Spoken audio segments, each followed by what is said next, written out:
આપ છોડી ભાજપમાં ગયેલા પૂર્વ ધારાસભ્ય ભૂપત ભાયાણી નિવેદન આપી રાજકીય જાળમાં એવા ભેરવાઈ ગયા છે કે વાત ન પૂછો. એક તો ભૂપત ભાયાણી આમ આદમી પાર્ટીમાંથી ચૂંટણી જીતી ધારાસભ્ય બન્યા અને રાજીનામું ધરી દઈ ભાજપમાં સામેલ થઈ ગયા. તેના કારણે સતત વિપક્ષી દળના નિશાન પર રહ્યા છે અને હવે તેમણે જાતે જ રાજકીય રીતે દરવાજા ખોલી પ્રવીણ રામને પ્રહાર કરવાનો મોકો આપી દીધો હોય તેવું જણાય છે.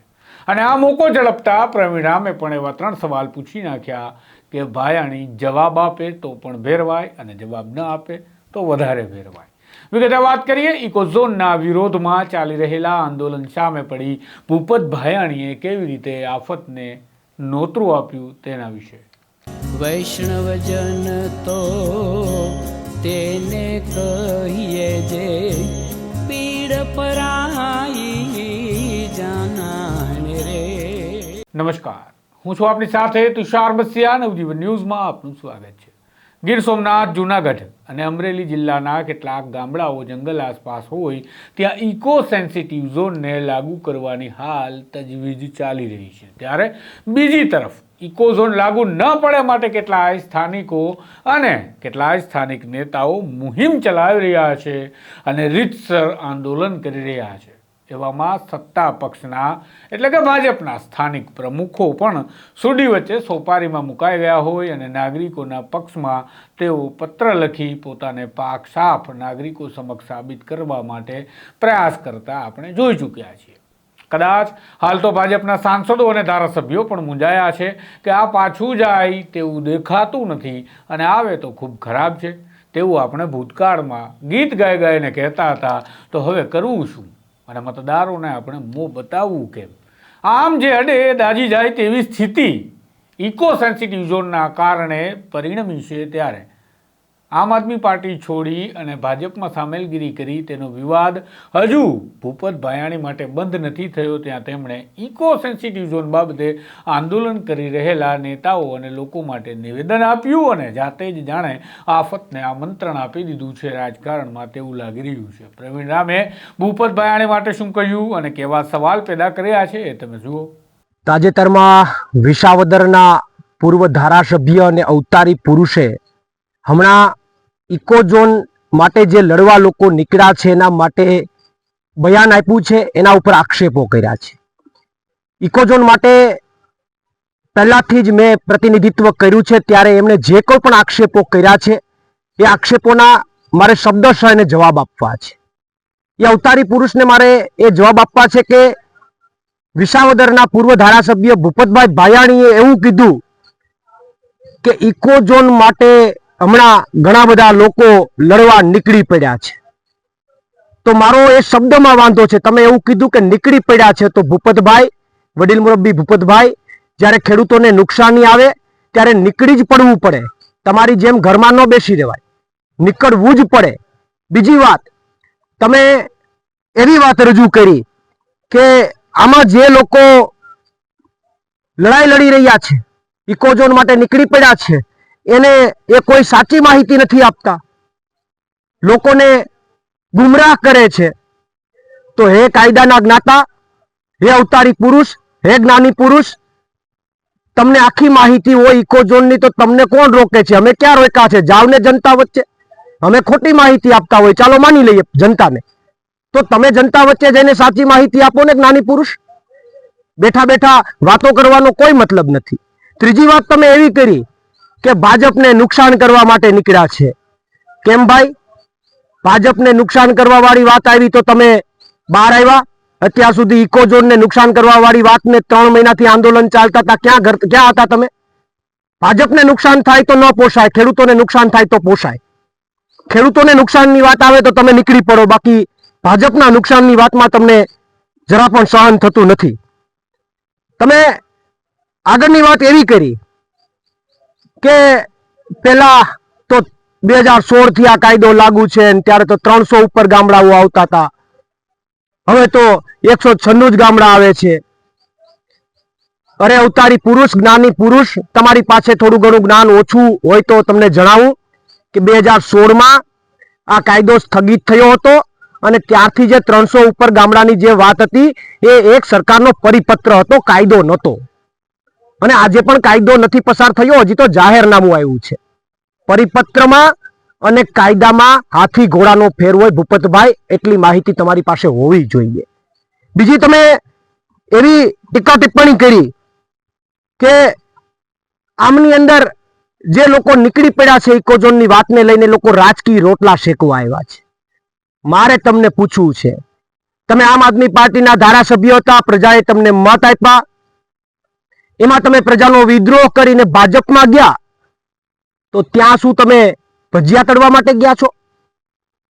ત્યાં પૂરી તળવા માટે ગયા છો? અને બીજા ઉપર રાજકીય રોટલાની વાત કરો છો. બીજી વાત તમે એવી કરી કે મારે જે ઇકોઝોન માટે લડત લડે છે એને પ્રશ્ન પૂછવો છે કે વિસાવદરના લોકોને છેલ્લા 1 વર્ષથી રાજકીય નુકસાન કરી રહ્યા છે, એ કોણ, એનો જવાબ આપો. તો હે જ્ઞાની પુરુષ, એ જવાબ તમને ખબર ન હોય તો એમાં ABCD એવા ઓપ્શનની કોઈ જરૂર નથી. એક જ જવાબ છે. વિસાવદરના લોકોને છેલ્લા 1 વર્ષથી રાજકીય નુકસાન જો કોઈએ કર્યું હોય તો એમાં પહેલા નંબર ઉપર ભૂપતભાઈ ભાયાણી આવે છે. તમે રાજીનામું આપ્યું તો સીટ ખાલી પડી ને, તમે રાજીનામું આપ્યું તો સીટ ધારાસભ્ય વિહોણી થઈ ને, તમે રાજીનામું આપ્યું તો આજે સીટના લોકોને ને ખેડૂતોને આર્થિક નુકસાન થઈ રહ્યું છે ને. આ તો ઉલટા ચોર કોટવાલ કો ડાંટે. વિસાવદરના લોકોને સૌથી વધારે નુકસાન કરવામાં પહેલો હાથ તમારો છે અને તમે બીજા ઉપર આક્ષેપો કરી રહ્યા છો. એટલે વિસાવદરની ધરતીને જે લોકોને આર્થિક નુકસાન કરવામાં સીધો જવાબ તમને ન આવડતો હોય તો કહી દઉં કે એ ભાઈ છે ભૂપતભાઈ ભાયાણી, અને પછી આખી ભાજપની પાર્ટી જે વિસાવદરના લોકોને ગુમરાહ કરી રહ્યા છે. અને છેલ્લી વાત તમે એમ કરી કે જોજો ખેડૂતોના ખંભે કોઈ બંદૂક ન ફોડી જાય. અરે સાહેબ, ખેડૂતોના ખંભે તો કોઈ બંદૂક નહીં ફોડે, પણ તમારા ખંભે ભાજપ બંદૂક ફોડી ગઈ છે ને તમને ખબર નથી. હવે તમારા ખંભા ઉપર કોક બંદૂક ફોડી જાય ને તમને ખબર ન હોય, બીજાનું કામ સલાહ આપો છો. ઠીક છે, હવે વાતમાં નથી પડવું, ખોટું તમે યાદ કરશો તો તમને દુઃખ થશે. પણ તમે અમને જે પ્રશ્ન પૂછ્યા તમામ પ્રશ્નોના તમામ શબ્દોના મેં જવાબ આપ્યા છે, શબ્દ 6. ત્યારે એક રાજકીય વ્યક્તિ તરીકે આશા રાખું કે હું તમને 3 પ્રશ્ન પૂછવા માંગુ છું, એ 3 પ્રશ્નોના શબ્દશઃ જવાબ આપશો અને જવાબ આપો એવી હું આશા રાખું છું. પહેલો મારો આપને એ પ્રશ્ન છે કે આપણે જે બયાન આપ્યું એના ઉપરથી મારે તમને પ્રશ્ન પૂછવો છે કે તમે આ ગીર વિસ્તારમાં ઇકોઝોન લાગુ કરાવવા માંગો છો કે રદ કરાવવા માંગો છો? એનો હા કે નામાં જવાબ આપો. તમારી શું ઈચ્છા છે? બીજો મુદ્દો મારે તમને એ કહેવું છે, બીજો પ્રશ્ન મારો એ છે કે ઇકોઝોન થી ખેડૂતોને કોઈ ફાયદા થતા હોય એવા 10 ફાયદા ગણાવો. તમે એમ કહો છો ને કે કોઈ સાચી માહિતી નથી આપતું, તો ખેડૂતોને કોઈ ફાયદો થતો હોય એવા 10 ફાયદા ગણાવો. અને ત્રીજો મારો પ્રશ્ન તમને કે તમે એમ કહો છો કે ભાઈ નુકસાન થાય છે ને ગીરના લોકોને ને વિસાવદરના લોકોને નુકસાન થાય છે, તો તમે પ્રજાએ તમને મત આપીને તમને ચૂંટ્યા છે અને પછી તમે પ્રજાનો દ્રોહ કરી અને ભાજપમાં જતા રહ્યા. આ મારે તમને પૂછવું છે કે આ યોગ્ય છે કે નહીં? આ પ્રજા સાથે દ્રોહ કહેવાય, હા કે ના? ખાલી હા કે નામાં જવાબ આપજો. આ 3 પ્રશ્નોના જવાબ ભૂપતભાઈ ભાયાણી હું આશા રાખું છું કે આપ આપશો, અને જો નહીં આપો તો યાદ રાખજો, દરેક સભામાં તમે બોલેલા શબ્દોને યાદ કરી અને ચોક્કસથી હું તમને ટાર્ગેટ કરીશ. અને બીજી વાત, તમે જવાબ નહીં આપો એનો સીધો મતલબ એ થશે કે તમને ભાજપથી પ્રેમ છે, ખેડૂતોથી પ્રેમ નથી. અહીંયા ઇકોઝોન આવે એમાં તમને રસ છે, ખેડૂતોને નુકસાન થાય એમાં રસ છે. તમને તો ખાલી માત્ર એટલો જ વાંધો છે કે તમને આશા હતી, અપેક્ષા હતી, અંદરથી ઉહાપો હતો કે હું પાછો ધારાસભ્ય થઈ જાઉં. આ વેદના એની છે. ચૂંટણી નથી આવતી એટલે ધારાસભ્ય નથી થવાતું. આ વેદના એ બોલી રહી છે. પણ જો જવાબ આપશો તો આપણે ચોક્કસથી નિષ્પક્ષ ચર્ચાઓ કરીશું, પણ નહીં જવાબ આપો તો એનો મતલબ એ છે તમને પ્રજામાં રસ નથી. તો આ હતા પ્રવીણામ કે જેમણે પૂર્વ ધારાસભ્ય ભૂપત ભાયાણી માટે આકરા સવાલો મૂક્યા છે અને કહ્યું છે કે તમે આ મુદ્દાઓ પર જવાબ આપશો તેવી આશા છે. ઇકો સેન્સિટિવ ઝોન મામલે હાલ પ્રવીણામ આકરા પાણીએ છે.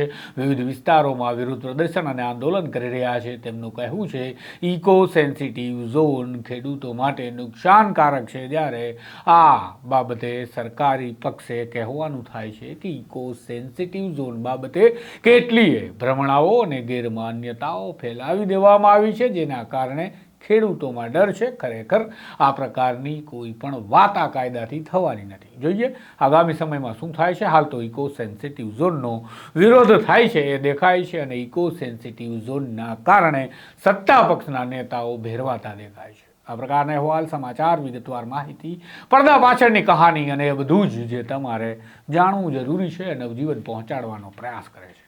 માટે આ ચેનલને સબસ્ક્રાઇબ કરવાનું ભૂલતા નહીં. નમસ્કાર.